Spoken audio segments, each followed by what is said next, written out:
प्रणाम student, fifth semester की classical mechanics की कड़ी को हम आगे लेकर चलते हैं। देखिए, आपकी सेकंड यूनिट का लास्ट टॉपिक है जिसमें हम लैग्रांजियन के सम एग्जांपल्स पढ़ने वाले हैं जिनमें पहला एग्जांपल है ऑटवुड्स मशीन। देखो, इस मशीन में कोई आपको परेशान होने की जरूरत नहीं है।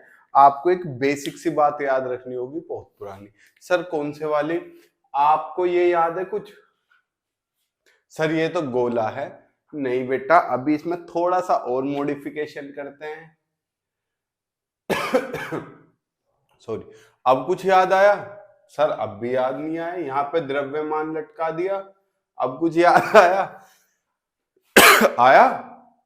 आ गया सर। अरे सर, ये तो घिरनी है, जिसे याद होगा आपको कि ये द्रव्यमान होता था m1 और ये होता था m2। इसमें तनाव लगता था, कुछ याद है? न्यूटन से हमने त्वरण निकाला था, एक्सीलरेशन न्यूटन के सूत्र से। 11वीं क्लास में इंग्लिश में बोलते थे इसे पुले। याद है कुछ थोड़ा बहुत? नहीं याद? नहीं याद, कोई बात नहीं, कर लो याद, समझ में आ जाएगा। अब ये त्वरण हमें निकालना है लैग्रांजियन से। किससे निकालना चांद मेरे? लैग्रांजियन से। तो हम पहले इस फिगर को थोड़ा सा क्रिस्टल क्लियर बनाने की कोशिश करते हैं आपके आगे। हमने क्या मानना? ये एक पुले बना लिया, घिरनी। छोटा सा है ये, नन्ना सा प्यारा सा, घर्षण रहित। अरे घिरनी क्या होता है? कुएं पे पानी डाला, बाल्टी से खिंचा, छमा छम छम छम, तो वो जो गोल गोल लोहे का होता है वो होता है घिरनी। और जो कोई बेटा खेत में काम करते हैं वे जानते हैं कि जब बुग्गी या ट्रॉली को भरा जाता है गन्ने से, तो उसमें लकड़ी के छोटे छोटे लगे रहते हैं जिसे रस्सी से खींचते हैं टाइट करने के लिए, करेड़ बोलते हैं, जिसमें करेड़ में घिरनी।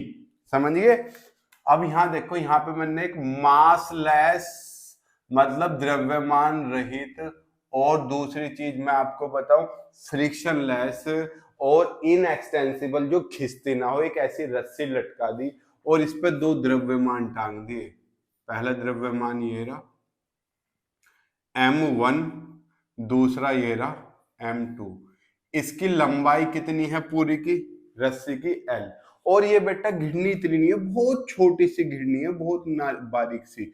आपको चित्र दिखाने के लिए मैंने थोड़ी बड़ी बनाई है ताकि आप चित्र को क्लियरली समझ सको। ये घिरनी की क्या है बेटा? यहाँ से टॉप मोस्ट ऊंचाई है, ठीक है। यहां से इस रस्सी की, यहां से इस रस्सी की लंबाई कितनी है? x, ठीक। और पूरी रस्सी की कितनी है?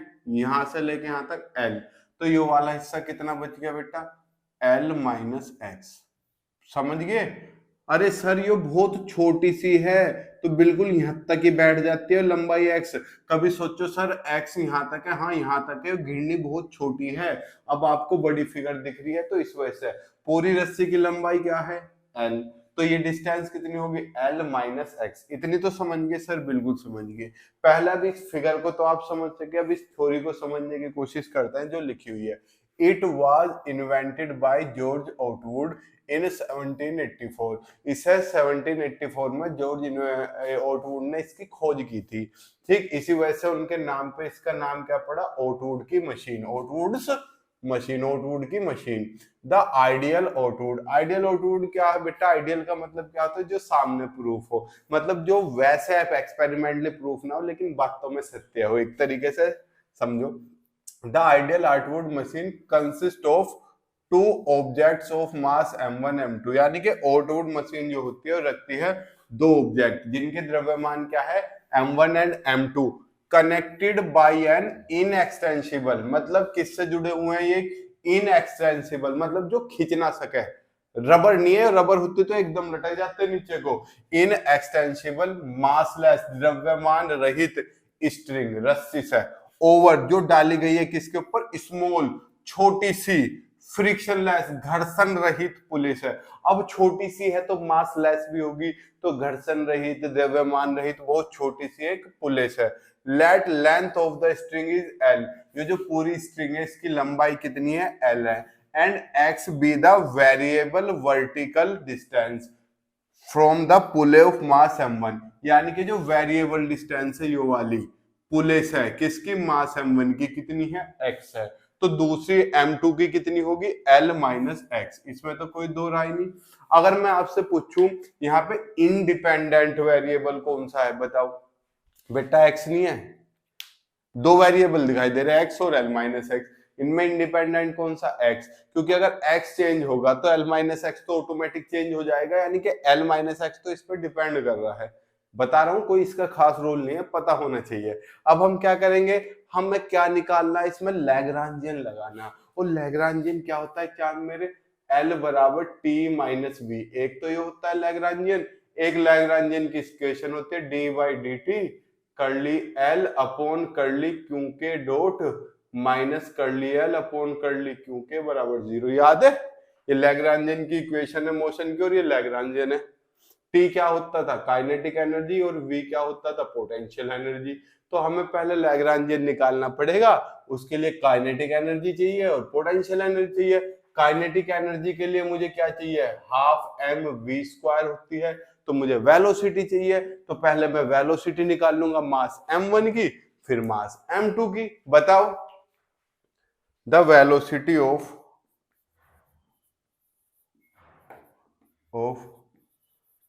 बोथ मासेस, बोथ छोड़ दो, मासेस इज गिवन बाय, द्रव्यमानों के जो वेग है वो दिया जाता है बेटा।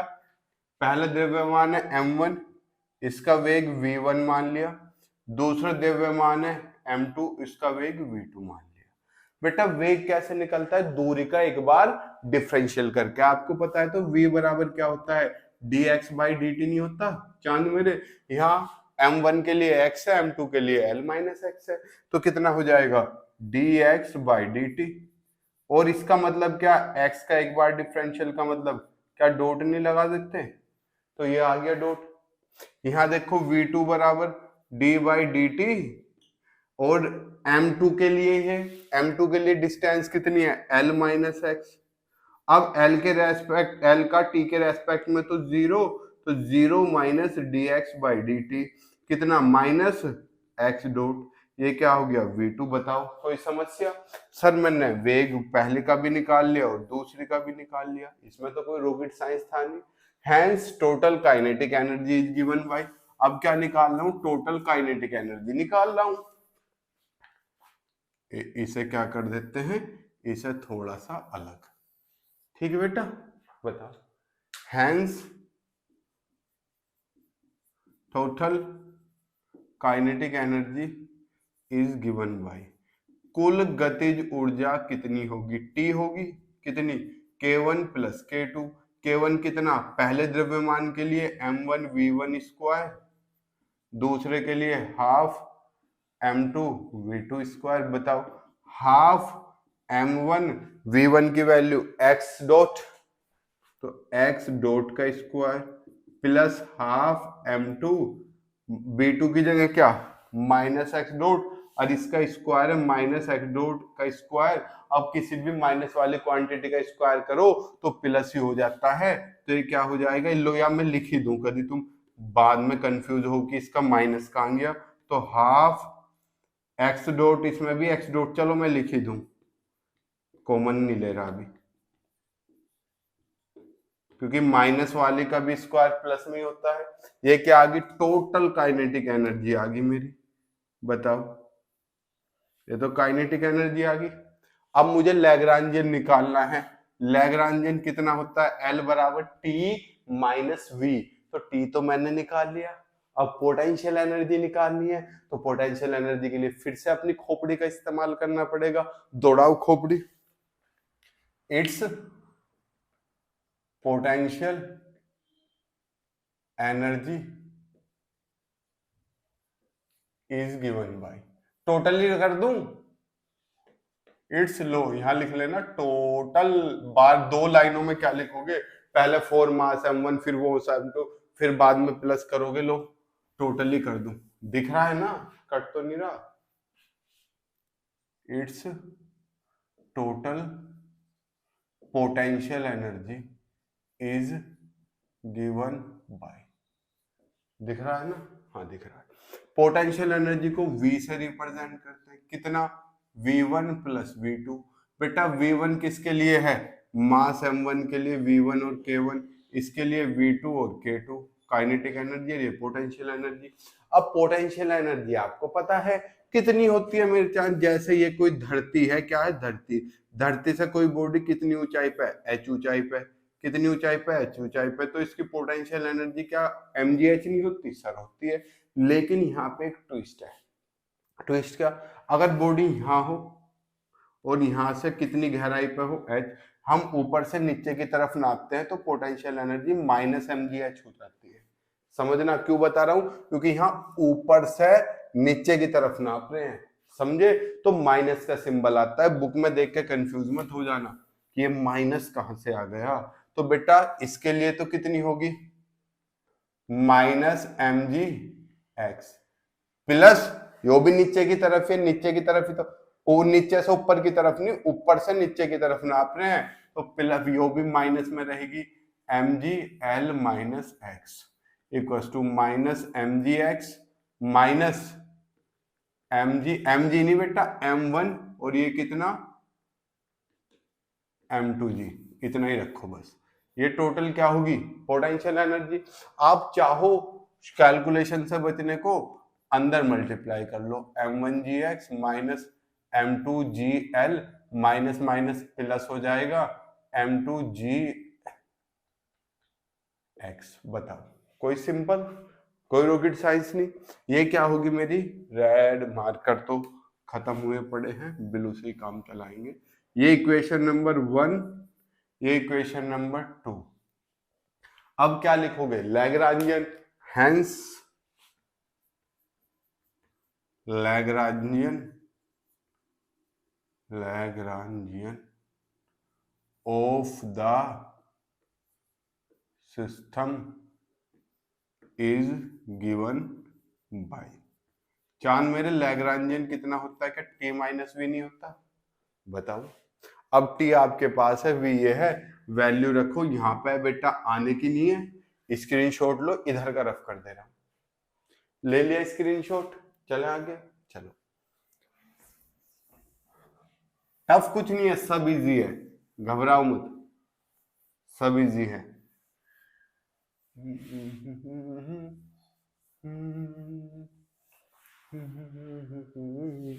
देखो, hence Lagrangian of the system, L बराबर T कितना है बेटा, ये रहा हाफ।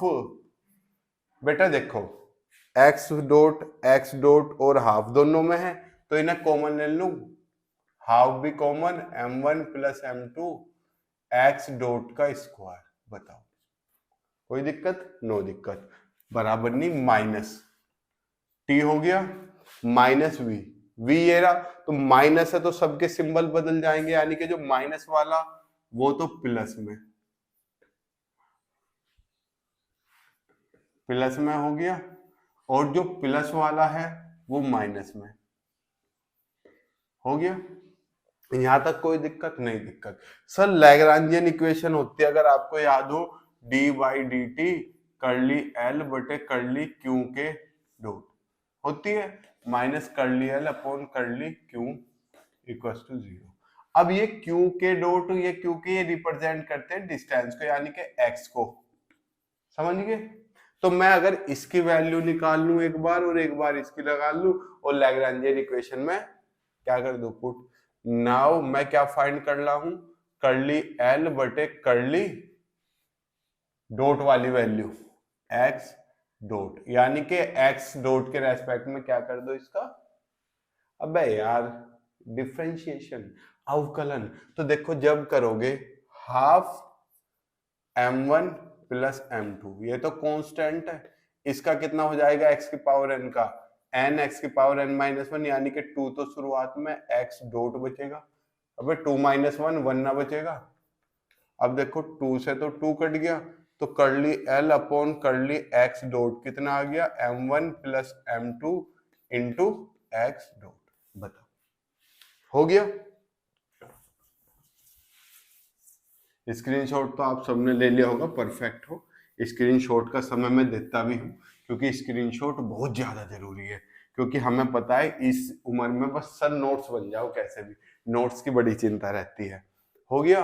अब अगर मैं कर्ली एल बटे कर्ली एक्स निकाल लूं, ये तो एक्स डॉट के रेस्पेक्ट में, तब एक्स के रेस्पेक्ट में निकाल लूं, ये जीरो, ये तो जीरो हो जाएगा, ये बचेगा m1g प्लस m2gl, इसमें तो x है ही नहीं, ये तो पूरा जीरो, ये बचेगा माइनस m2g, यही तो बचे ना। अब यार x के रेस्पेक्ट में 1, x के रेस्पेक्ट में 1, यहाँ m1g बचा, m2g बचा, ये तो जीरो, इसमें तो x है ही नहीं, तो curly l upon curly x कितना आ जाएगा, m1 माइनस m2g कॉमन। ठीक, एक इक्वेशन ये होगी, कौन सी, थर्ड। एक इक्वेशन ये होगी, कौन सी, इक्वेशन नंबर 4। कोई rocket science, no rocket science. Now by Lagrangian equation, Lagrangian की इक्वेशन क्या कहती है बेटा, लैग्रांजियन की इक्वेशन क्या कहती है, D by D T curly L upon curly Q के dot minus curly L upon curly Q के बराबर जीरो। और क्यू के क्या है, कोऑर्डिनेट ही तो है, तो इसे मैं इस फॉर्मेट में भी लिख सकता हूं, डी बाई डी टी, कटा तो नहीं दिख रहा है, दिख रहा है, अभी तो और थोड़ा सा ढंग से लिख सकता हूं, D by D T into curly L upon curly Q की जगह मैं एक्स का इस्तेमाल कर सकता हूं, minus curly L upon curly X is equal to zero. बताओ, अब वैल्यू रखूं on using equation 3 and 4 in equation 5, यानी कि 3 और 4 का उपयोग 5 में करने पर, ये क्या मान ली मैंने, 5 करवा उपयोग, डी बाई डी टी हो गया, D by D T curly L upon curly x dot, ये रहा कितना, m1 plus m2 into x dot, हो गया, minus curly L by curly X कितना, m1 minus m2 into G, m1 minus m2 into G is equal to zero, ये minus का उधर जाके प्लस का डी बाई डी टी, या D by D T भी छोड़ो, m1 m2 तो कांस्टेंट है बाहर, m1 प्लस m2 तो कांस्टेंट बाहर, डी बाई डी टी किसका, x डॉट का, यही तो बचा, इज इक्वल टू माइनस का उधर जाके प्लस का हो जाएगा, ये पूरी होगी। अब यहां देखो, ये मल्टीप्लाई में डिवाइड में पहुंच जाएगा, m1 minus m2 upon m1 plus m2 जी, और भैया t के रेस्पेक्ट में डिफरेंशियल तो डबल डॉट ना आ जाएगी। और एक चीज बताओ, ये जो डबल डॉट होती है, क्या ये त्वरण को रिप्रेजेंट नहीं करती, किसे रिप्रेजेंट करती है चांद मेरे, त्वरण को, तो ये आपने त्वरण निकाल दिया। बताओ, यही तो था हमारा यहाँ पे, आउटवर्ड्स मशीन खत्म होगी, दिस इज डिजायर्ड इक्वेशन या दिस इज एक्सेलरेशन, फटाफट स्क्रीनशॉट लो, खत्म हो गया। अभी देखो बेटा, ये वीडियो यहाँ पे खत्म हो रही है, पर इसके तुरंत बाद एक और वीडियो आएगी सिंपल पेंडुलम की, आज ही, उसे भी देख लेना। ठीक, मिलते हैं आपसे उस क्लास में, तब तक के लिए जय हिंद, जय भारत, प्रणाम।